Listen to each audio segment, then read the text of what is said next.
O hino de Barras, um dos símbolos do nosso município, um dos elementos que melhor identifica a cidade de Barras. Não há como não ouvir este hino e imediatamente ser transportado para as memórias sobre uma cidade, sobre a cidade de Barras. É o tema do nosso diálogo, exatamente com o compositor desse belo hino, que é o poeta, compositor e músico Franci Monte. O hino foi composto oficialmente no ano de 1978.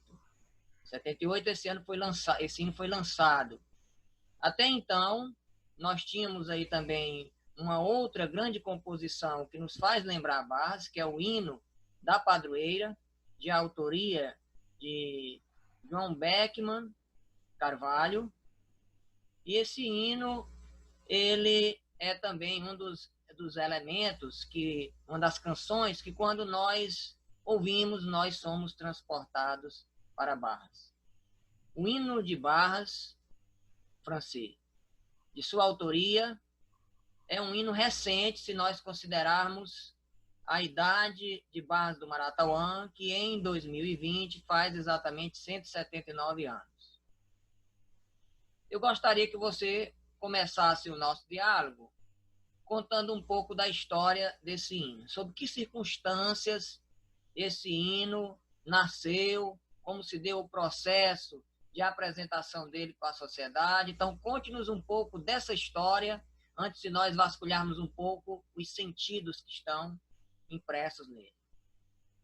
Bom, em primeiro lugar, eu quero um abraço bem grande nesse grande escritor e poeta barrense, Wilson Lage Monteiro. Eu tenho um prazer de conversar agora um pouquinho sobre o hino de Barras.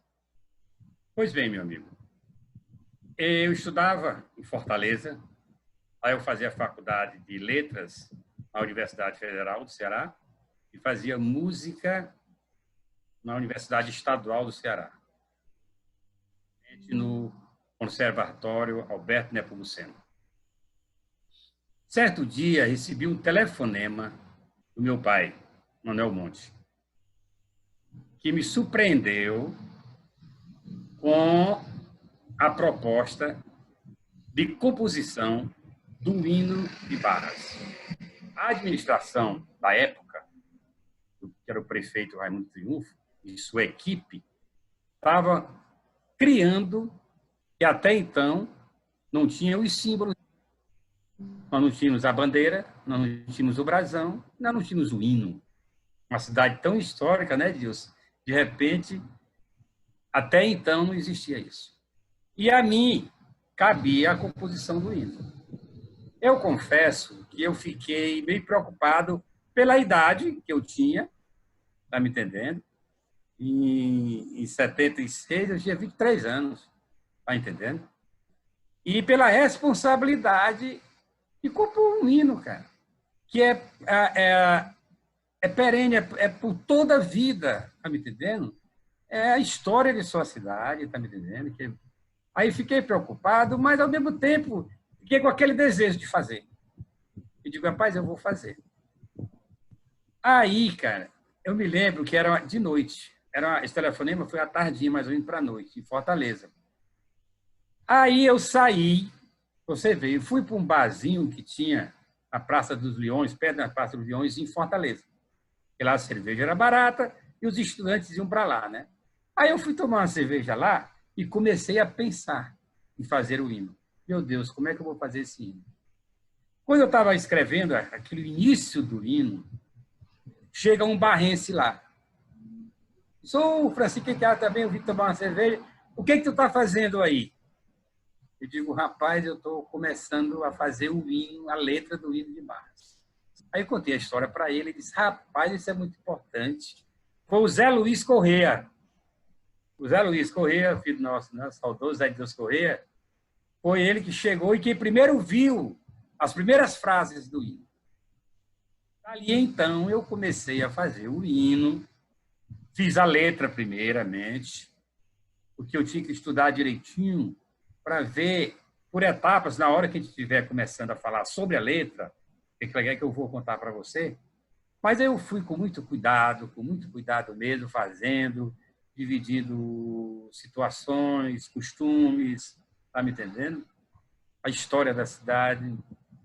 Depois que eu fiz, eu retornei a Teresina, aí procurei o Geraldo Magela Carvalho, que era meu vizinho da Rua Santa Luzia, vizinho de frente, barrense, o saudoso Magela, para que ele desse uma lida na letra, para ver se tinha alguma coisa que pudesse situar a história, ou que está me entendendo, pela sua experiência, pelo seu conhecimento. O Geraldo era um homem muito inteligente, e ele me deu, está me entendendo, o aval de que estava tudo bem, que o hino estava bem feito, e que, com certeza, a sociedade de Barras ia abraçá-lo e cantá-lo como está cantando até agora. Assim, os hinos, eles se constituem, de uma maneira geral, como canções de exaltação, né?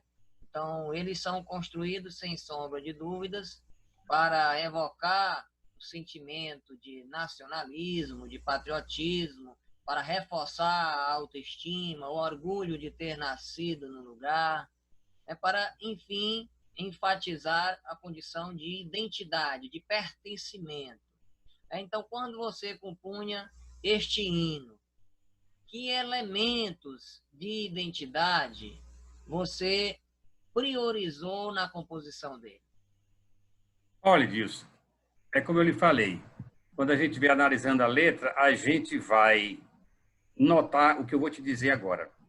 Se você observar, eu falo da natureza, das riquezas naturais, eu falo dos vultos históricos, se você observar que tem essa parte dos vultos históricos. A parte de exaltação eu coloquei toda no refrão, principalmente, quando eu evoco a terra dos governadores, né?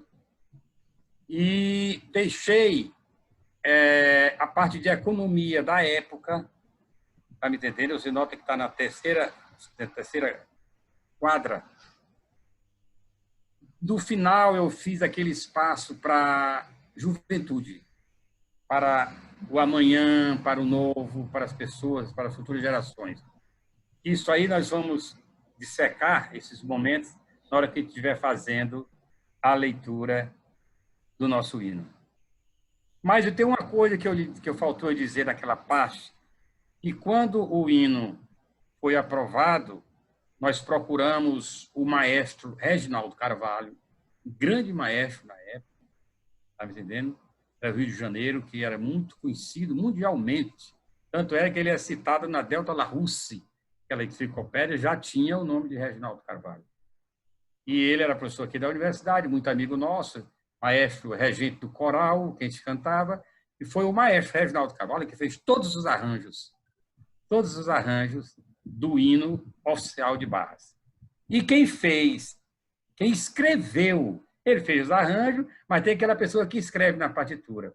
Quem escreveu na partitura foi o maestro Aurélio Melo, que era discípulo dele. Naquele tempo, ele que escrevia os arranjos do maestro Reginaldo Carvalho. Ele estava iniciando. Tanto que ele me dizia muitas vezes, Francisco, aquilo ali foi uma aula para mim, aquele hino de Barras. Eu estava iniciando e o maestro Reginaldo Carvalho entregava ele para ele escrever nas partituras. Era o maestro Aurélio Melo. Você vê, né? O tempo vai passando e hoje ele é esse nosso grande maestro. Eu queria só que antes de nós começarmos a ver os sentidos que estão presentes no texto, que você rememorasse conosco a solenidade de lançamento desse hino. Teve uma solenidade oficial? Como foi essa solenidade? Recorde aqui para a gente o dia em que o hino de Barras oficialmente foi lançado. Isso, teve. Eu lhe falei que foi em Barras em 1978. Eu entreguei para o nosso amigo Ramon Vieira, ele tem um jornal que eu dei para ele guardar, que ele guarda se quiser relíquias. Nós temos uma página inteira do jornal, entendendo? Do Estado, se não me engano, da época, com fotografias, com a letra do hino, contando toda a solenidade de lançamento dos símbolos de Barras. inclusive o hino. Nesse dia eu ganhei a bandeira, ganhei o brasão, tá entendendo? Então, hoje tem a bandeira, ela está velhinha assim, por causa do tempo, viu? Do tempo que eu recebi. Olha que eu recebi essa bandeira em 1978, tá entendendo? Então, que esta sua bandeira é a bandeira do Eu dia do lançamento dos símbolos do município. Como compositor, está aqui atrás de mim. Então, o que acontece? Nesse dia, o maestro, um dia antes, olha só essa história, um dia antes, nós fomos com o maestro Reginaldo Carvalho para Barras e ele levou alguns músicos aqui da banda 16 de agosto, também da banda militar, para ajudar a banda de Barras, para aumentar, para ser um negócio mais bonito. Aí ele levou as partituras, ali o ensaio foi onde hoje é a prefeitura. Ali não funcionava a prefeitura. O ensaio foi ali naquela casa.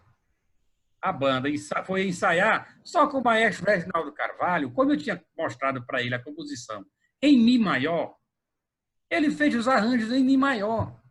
E fez uns arranjos, Dilson, como se fosse uma orquestra sinfônica, cara. Tinha partitura para todo tipo de instrumento. Para flauta, flautim, violoncelo, violão. Tinha. Aí eu esqueci de dizer para ele, maestro, é uma banda de interior. Os instrumentos básicos, é o saxofone, é o trompete, tá me entendendo? É o clarinete. Eu sei que quando chegou em Barras, esse arranjo em Mi maior é um arranjo dificílimo, dificílimo. O que acontece? Só quem lia partitura naquele tempo ali era o Cleómenes e o Vicente Adélio. Os outros era mais de ouvido. Então tiveram dificuldade. Ele teve que transportar, tirar o arranjo de Mi maior e colocar um arranjo em Dó maior, para poder facilitar os acordes, tá me entendendo? Aí ele foi escrever tudo de novo, cara. Mas depois que ele preparou tudo, continuaram ensaiando. Eu me lembro que eles passaram a tarde inteira ensaiando esse hino. Quando terminou o ensaio, que era mais ou menos 6 horas da tarde, às 7 horas, que eles tinham que descansar, que a inauguração era no outro dia de manhã, né? O lançamento. Então, quando eles estavam, que tinham terminado, cansados, chega lá, o Raimundo Triunfo, prefeito, chega o doutor Zelades, né, o Tizelades, chega outra pessoa com ele, se não me engano, pedindo para ouvir. Eles estavam curiosos para ver a banda tocando. Aí o maestro Reginaldo Carvalho chegou para os músicos, e primeiro ele disse para mim, Francisco, eu vou perguntar aos músicos se eles querem tocar. Porque há uma democracia, um respeito entre eles, que eles já estavam cansados ensaiando e que eles só tocariam se os músicos quisessem. Se o músico dissesse, não, nós estamos cansados, nós não vamos, ele, então, o maestro, não obrigaria. Aí ele foi falar, eu expliquei que estava ali. Ele disse, não, a gente quer tocar. Eles também estavam com muita vontade de tocar, de mostrar. Já que eles tinham dominado toda a melodia, né? Todo o arranjo. Aí mostraram lá para o Tizelades, mostraram para o Raimundo Triunfo, outras pessoas que estavam lá. Feito isso, fomos todos saquetar para de manhã ter o lançamento. De manhã foi uma festa muito bonita. Foi ali na praça, onde sempre acontece, em Brás, do lado da igreja ali. Foi exclusivo para lançar o hino, né? O hino. Porque, na verdade, foi o hino, a bandeira e o brasão. Eram os símbolos. O hino chamava a atenção, porque era música, era coisa, tá me entendendo? Mas também foi os três, a bandeira, o brasão e o hino. Foi tudo lançado no mesmo dia. Aí fizeram um palanquezinho, me lembro demais. Tem a foto. Nesse jornal que eu vou pedir, o meu amigo Ramon, o nosso irmão Ramon, para passar para você jogar essas imagens também desse dia, desse jornal que tem. Certo? Que foi uma festa linda. Está me entendendo? Foi muito bonita. Dali, depois que nós fizemos para a praça, o grupo todo, nós fomos lá para o Colégio Gervásio Costa para fazer uma apresentação para os estudantes de Barras. Eles também se deslocaram lá, e lá também nós mostramos o hino, nós cantamos, e também tem essas fotos, certo? Inclusive, meu irmão Joaquim Monte estava presente na época. Estava presente, doutor Gileno. Na foto tem muita gente, muitos amigos nossos. Mas foi um dia muito bonito. Eu adorei. Eu estava nas nuvens. Então, vamos passar né, desse seu instante de felicidade, desse instante de felicidade de Barras, para uma outra felicidade que é o contato direto com o hino. Então vamos aqui, né, verificar os sentidos, né, que estão evidenciados aí ao longo do hino, estrofe por estrofe. Isso. Beirando as águas do Maratauã, sob este céu de raro esplendor, entre os olhares vivos do amanhã e corações minados de amor. Todo barrense tem esses versos, com certeza, decorados aí no coração e arquivados aí na sua memória de longo prazo, e Barras sempre se confunde com esses versos, com certeza. Então, a voz que se anuncia nesse texto, a voz poética, ela começa inserindo-se ou inserindo a cidade na canção a partir de um dos seus elementos vitais, que é o quê? Que é o rio Maratauã, especificamente, né, as margens do Maratauã. Então, o texto já começa com uma evidência clara, né, da construção do sentido da esperança, né? Esse céu que brilha, né, de uma maneira única, né?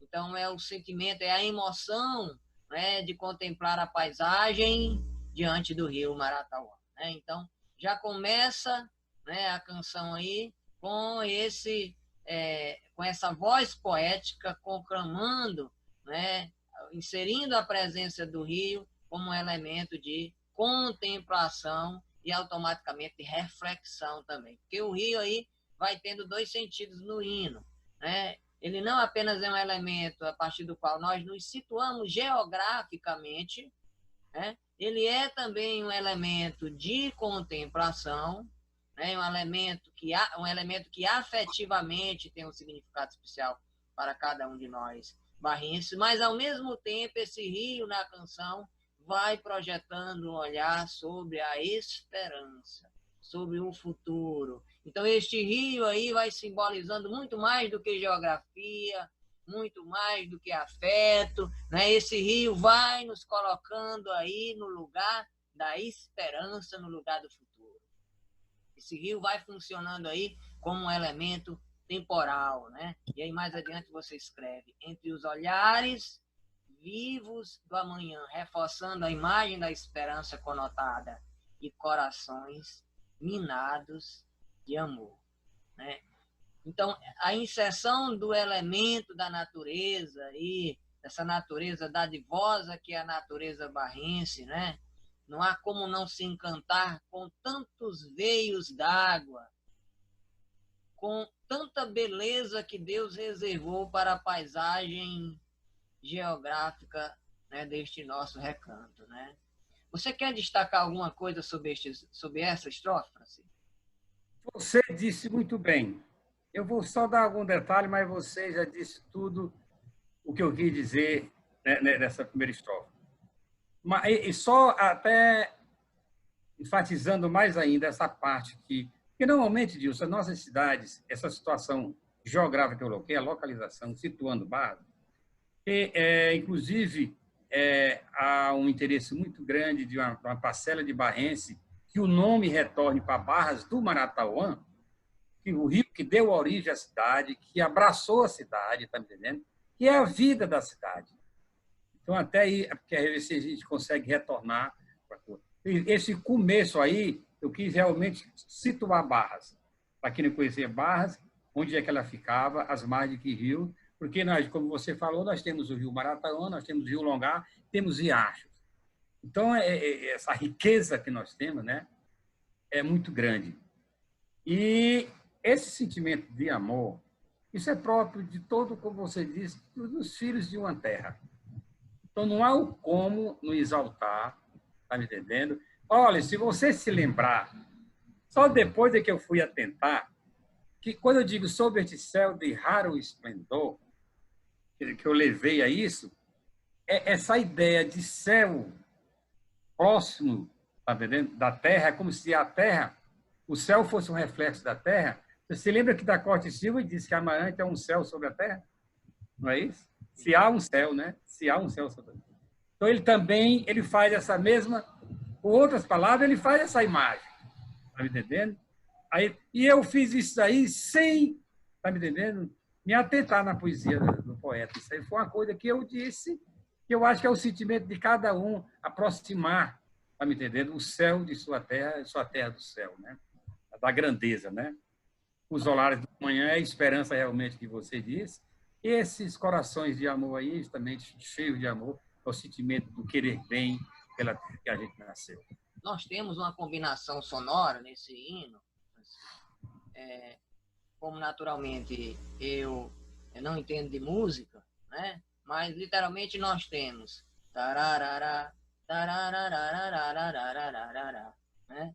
Então eu tô aqui ao meu modo aqui, tô aqui ao meu modo falando, né? Dessa simbologia que tem naturalmente para você como músico a intenção de alcançar um efeito de sentido, né?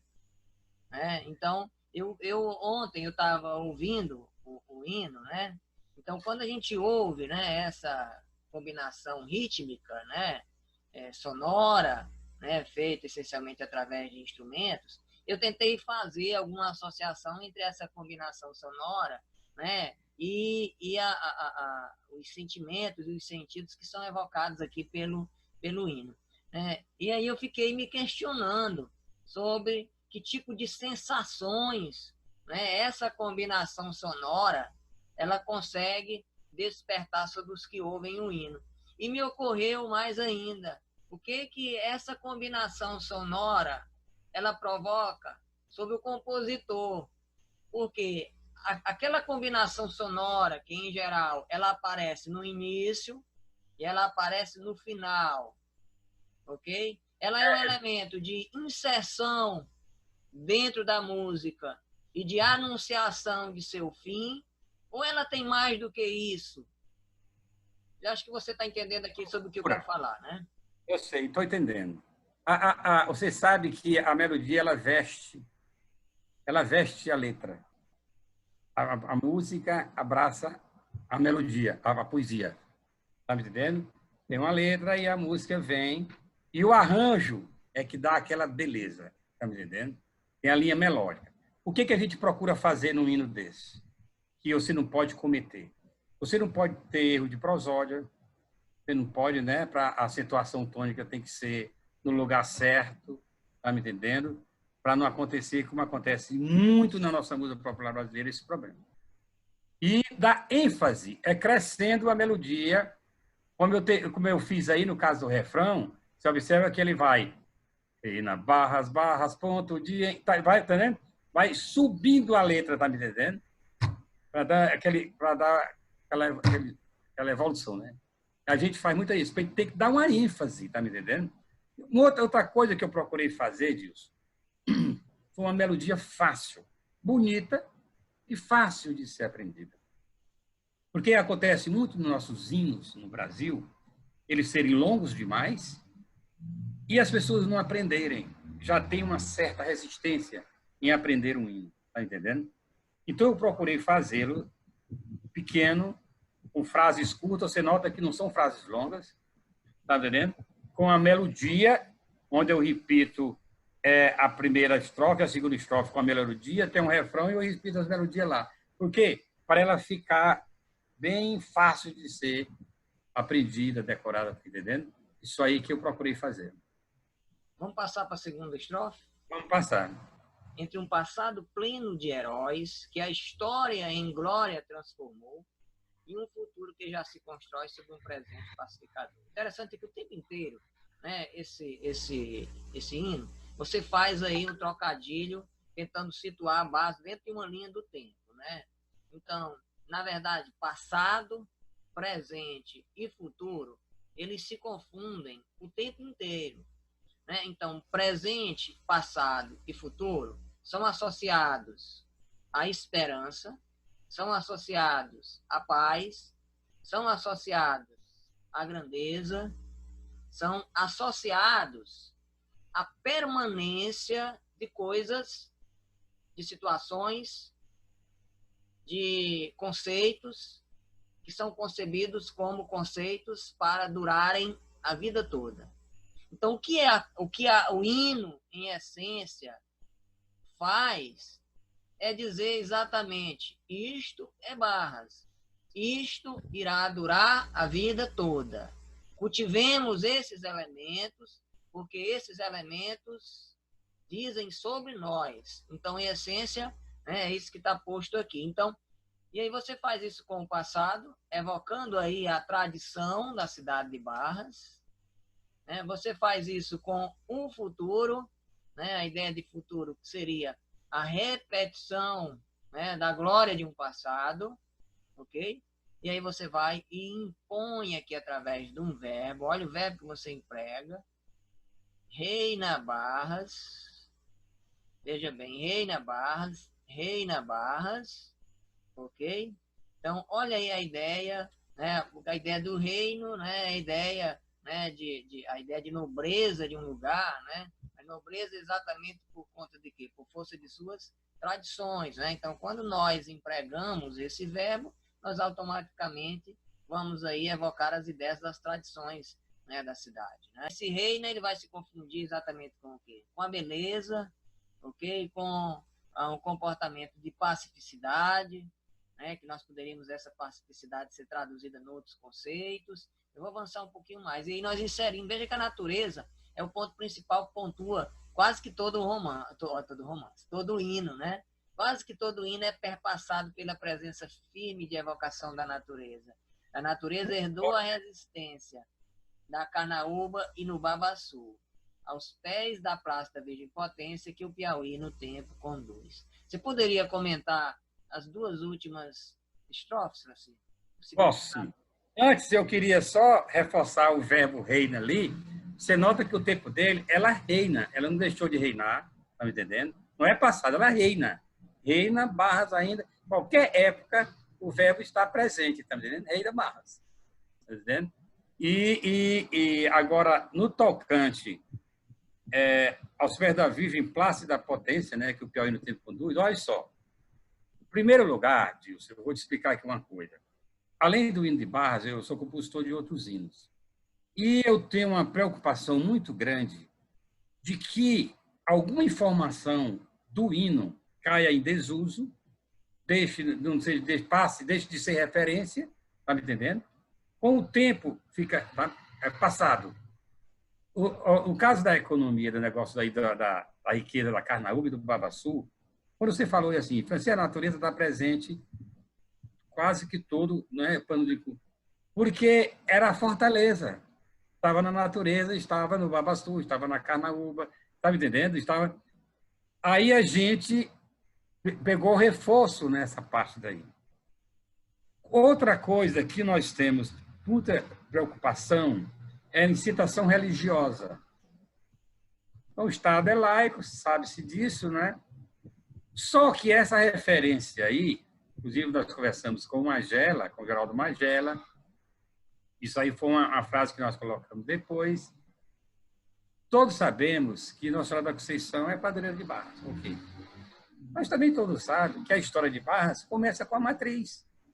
Está entendendo? É mais uma referência histórica do que simplesmente uma referência religiosa. Está me entendendo? Então, a ideia é de se registrar a história, só que é uma história de religião. É uma história de fé, de fé de um povo, que praticamente quase todas as nossas cidades do Piauí, não vou falar de Nordeste do Brasil, não, tem uma igreja, quase uma matriz, como ponto de partida. Então, foi isso aí que eu quis dizer. E a força do Piauí aí é porque, olha, teve uma gente que já me questionou uma vez, quando a gente teve, porque há uma ideia de se dividir o Piauí, de ficar estado do Gurigueia, estado, né, o Piauí e Gurigueia. Então, aí quando eu fui colocar o Piauí e Barras, em cabeceira eu botei Nordestina Terra Brasileira, tá me entendendo? No hino de lá de Cabeceiras. Então, os pessoal, eles já ficam com medo de essa referência mudar, alguma coisa desse tipo. Não, não vai mudar. Por que vai mudar? Não tem nenhum sentido. Então, a natureza está sempre presente e a religiosidade eu só coloquei aí para ter um registro que não há como fugir da história de Barras sem citar Nossa Senhora da Conceição, a matriz da cidade.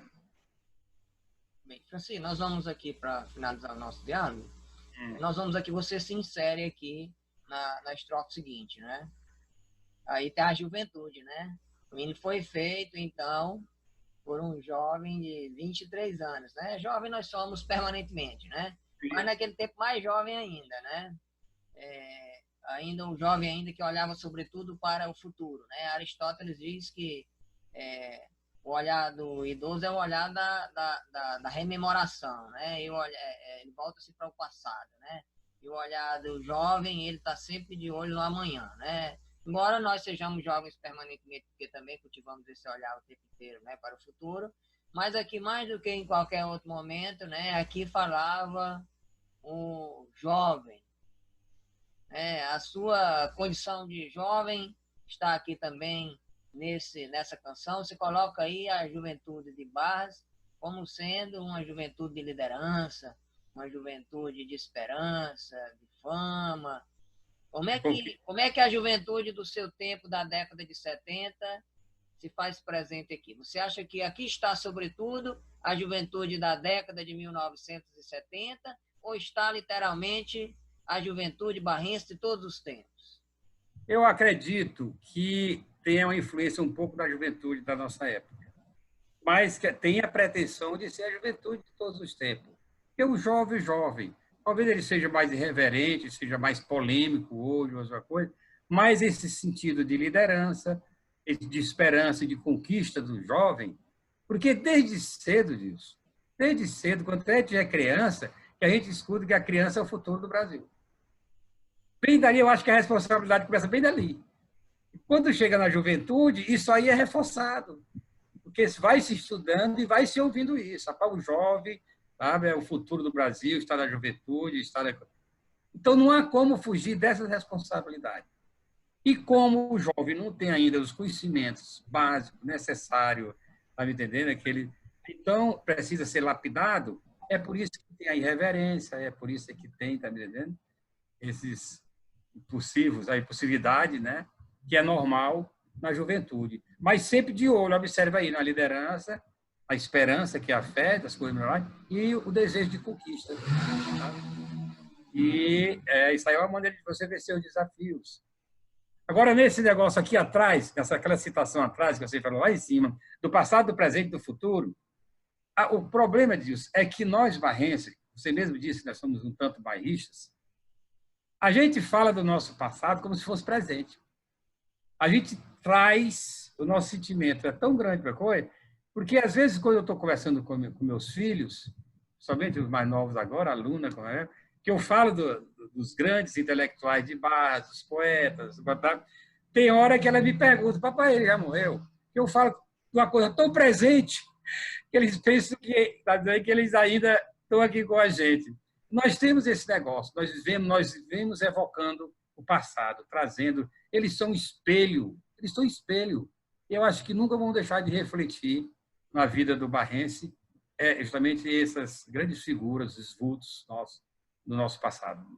Assim, você acabou se antecipando a outras questões que eu iria pontuar aqui, mas eu vou aqui para um aspecto que é definidor da construção de todo e qualquer texto, né? Nós não escrevemos a partir do nada, né? Nós escrevemos a partir do nosso conhecimento anterior acumulado sobre linguagem, sobre conhecimento cultural, etc. Então, eu queria que você observasse aqui quais foram os parâmetros seu, o que você usou como parâmetro para a composição desse hino. Tem alguma influência, particularmente, de algum outro hino, de alguma canção que você analisou, que você analisava com frequência, que você traz aí como um modelo bem acabado de hino ou de canção, que de alguma forma você se espelhou neles na composição deste, e aí, ao mesmo tempo, eu estou me relacionando a pergunta que eu estou fazendo, né, sobre se existe um texto que o influenciou na escritura desse, eu aproveito e pontuo uma questão. Você faz referência aí na última estrofe ao encontro o que basta ponto de encontro dos amores. Essa referência é uma referência indireta à nossa Ilha dos Amores também? Então, eu estou conjugando aí as duas perguntas numa só. Eu sei. primeiro lugar, vamos falar da melodia. Gilson, quando vai se fazer o hino, desde cedo eu aprendi, porque o hino, todo hino que é feito disso, ele tem que ser autorizado na esfera federal. Quando você vai registrar, eles vão ver se esse hino tem alguma como é que se diz? Estrofe parecida com o hino nacional, sabe? Algum plágio. Então, a primeira coisa que você tem que tomar cuidado é com o hino nacional. E se tiver alguma coisa que remeta a ele, de plágio, de coisa, ele não é aprovado. Está me entendendo? Isso aí tem a dificuldade. Tem. Como eu te falei, eu só me preocupei em fazer uma melodia bonita e fácil de aprendizagem. Para que os meninos, as crianças no colégio, os jovens, tudo, já de uma segunda, terceira vez, já passa a cantar. Essa foi a preocupação. Porque no meu tempo de estudante, a gente cantava todos os hinos, eles eram longos. Era o hino da bandeira, era o hino do Brasil, era o hino da independência, tá me entendendo? Então, era um hino muito grande, cara, para a gente decorar aquela letra, tá? Aquele dia, para as crianças não eram fáceis, tá me entendendo? Era um hino difícil. São bonitos, são lindos, mas era difícil, a gente aprendia. Então, eu tive essa preocupação. Este aqui, os barrenses que cantaram nas escolas, sabem ele de cor. Eu sei o hino de Barras de cor. Né? Mas eu vou te contar aqui... Eu sei de cor. Eu creio que muitos barrenses é fácil de memorização. Eu estou adorando estar conversando contigo aqui, porque um dia o Gilson Lages, pegou para mim e disse: meu primo, você precisa ir lá na escola, que eu sou diretor lá, que eu dou aula lá. Porque a meninada lá, quando cantou o hino, vieram me perguntar se o autor tinha morrido. Eles associavam, Dilson, que o hino é muito antigo, que quem já fez ele morreu. Está me entendendo? Eles não entendiam que o hino, o autor podia estar vivo ainda. E eu aceitei o convite e fui até a escola do Gilson. O garotinho lá que perguntou se eu tinha morrido, quando o Gilson falou, e olha, isso aqui que é o autor, ele me olhava assim como se estivesse vendo um fantasma. Aí disse, como se é ele que fez o hino, tá dizendo? Porque é engraçado, o hino é uma coisa muito distante, né, cara? Dá uma ideia de tempo, dá uma ideia de... Eu achei interessante, tá? Então, toda vez que eu vou a Barras agora, que sou convidado para os colégios, eu vou cantar o hino lá, vou mostrar para eles, às vezes converso um pouquinho como foi que eu fiz, para que aproximá-los, principalmente de mim, enquanto autor, porque eles achavam, cara, eu já tinha partido dessa para outra. E a ilha, Francisco? Tem assim, eu vou te falar. Do ponto de encontro de amores, existe um pouco de ilha aí, de Ilha dos Amores. E também nós crescemos com essa referência, a Ilha dos Amores. O Antenor me disse que está lançando um livro agora e que nesse livro tem a data exata de quando começou e de quem botou o nome, de quando começou o nome Ilha dos Amores. Estou curiosíssimo, ele disse que só lança no livro. Pois bem, o ponto de encontro dos amores entra um pouco na parte social.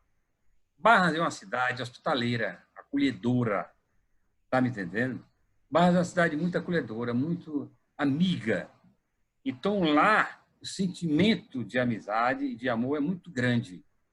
Todo mundo diz, rapaz, eu adoro Barras, é minha segunda cidade, até as pessoas de outras cidades amam Barras, está me entendendo? Então, eu quis colocar que lá é como se fosse um ponto de encontro dos amores, de pessoas que se gostam. Não só o de lá, gostam das pessoas de lá, como nós gostamos dos visitantes, das pessoas que vão até lá. E seria amor. Seria aí Barras como sinônimo de convivência, né? A ideia de evocar a ideia de convivência, né? Justamente. Está me entendendo? Mas, é uma preocupação, Dilson. É uma preocupação muito grande quando vai fazer o hino. Você vai notar, no dia que você for analisar direitinho o hino de Cabeceiras, outros hinos que eu estou fazendo agora, eu estou fazendo hino para 2 cidades, eu estou procurando se ficou algum cisco, que a gente costuma dizer assim, que às vezes a juventude, a gente coloca alguns ciscos nas poesias, nas coisas. Quando a gente já está mais maduro assim, os ciscos não podem acontecer. Está entendendo que a gente não pode? Então, foi isso que eu fiz com o hino de Barras.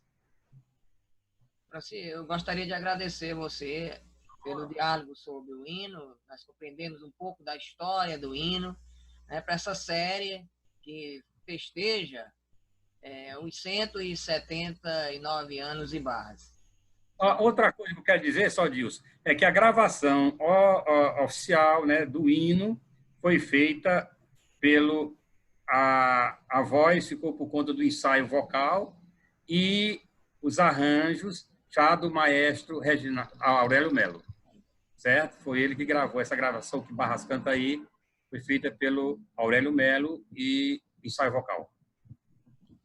Você quer destacar mais algum aspecto, Franci, não pontuado aqui na nossa fala sobre o hino, antes de nós fecharmos aqui o diálogo?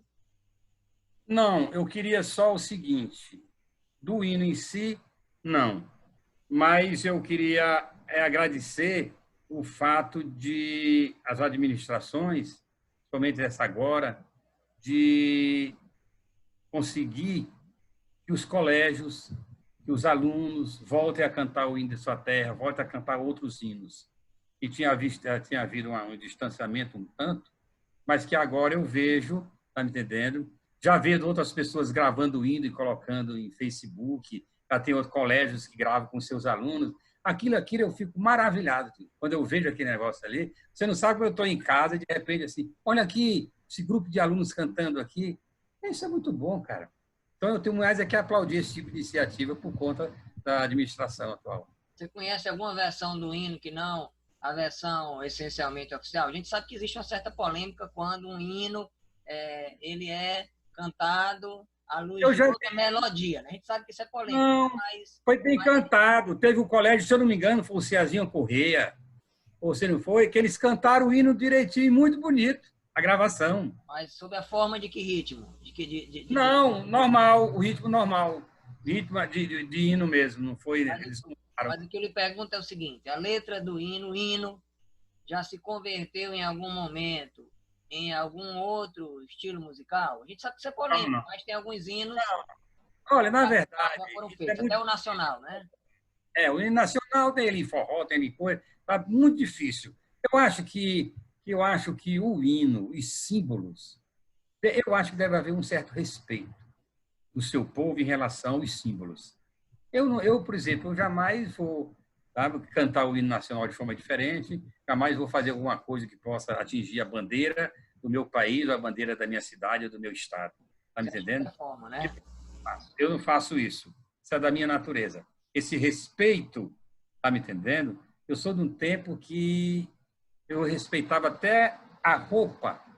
Quando eu vou votar em Barras, quando eu vou votar na minha cidade, que eu vejo gente lá de bermuda, gente de tudo, e eu vou todo de calça comprida, sapato, vou de camisa, porque eu acho que tem que ter respeito. Aquele é um ato, tá me entendendo? Um ato cívico, uma coisa, tá me entendendo? Não, mas hoje é diferente. Se a gente for, em nome da diferença, em nome da modernidade, acabar com as tradições, acabar com nossos símbolos, o que é que vai restar? Tá me entendendo?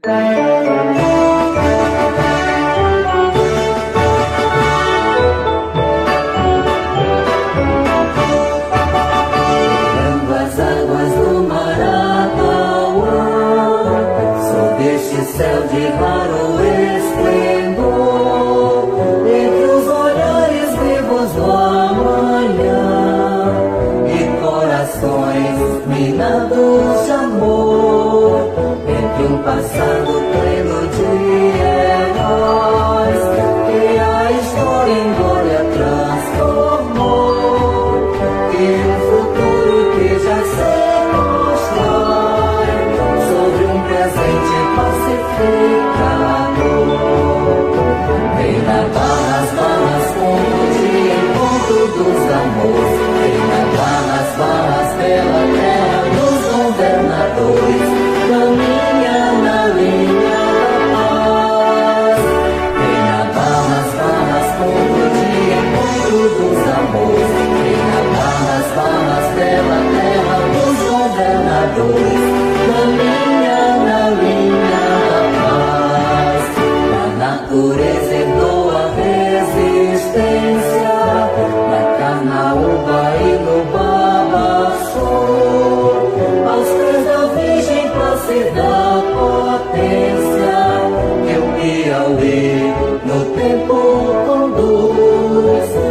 juventude vive a sua fama.